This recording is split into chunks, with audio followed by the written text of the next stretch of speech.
December the 10th is International Human Rights Day.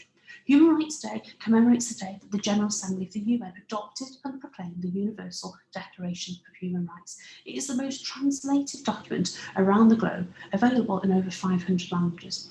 Human rights are basic rights and freedoms that belong to every person in the world from birth until death. These basic rights are based on shared values like dignity, fairness, equality, respect and independence. In Britain, all human rights are protected by the Human Rights Act of 1998. This act has meant that people with learning disabilities are protected from being unfairly imprisoned.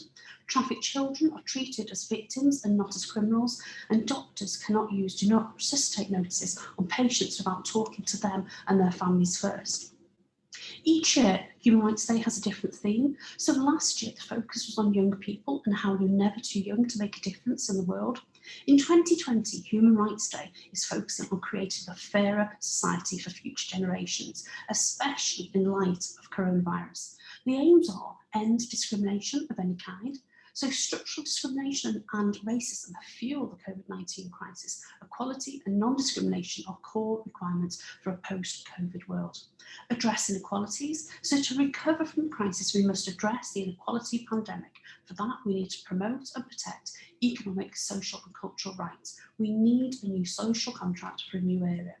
Also, to encourage participation and solidarity, we also need to ensure that the voices of the most affected and vulnerable inform the recovery efforts. And finally, promote sustainable development. We need sustainable development for people and for the planet. Human rights, the 2020-30 Agenda and the Paris Agreement are the cornerstone of a recovery that is supposed to leave no one behind. In the School of History, Philosophy and Social Sciences at Bangor University, many of our modules cover aspects of the Human Rights Act, so from power, freedom of the state and understanding society in year 1 to social issues, world poverty and political philosophy in year 2. As well as this, in year 3 we have a module called Race, Democracy and Political Ideology. If you'd like to know more, get in touch with us on our YouTube channel or on Twitter. We'd love to hear from you. Happy Human Rights Day.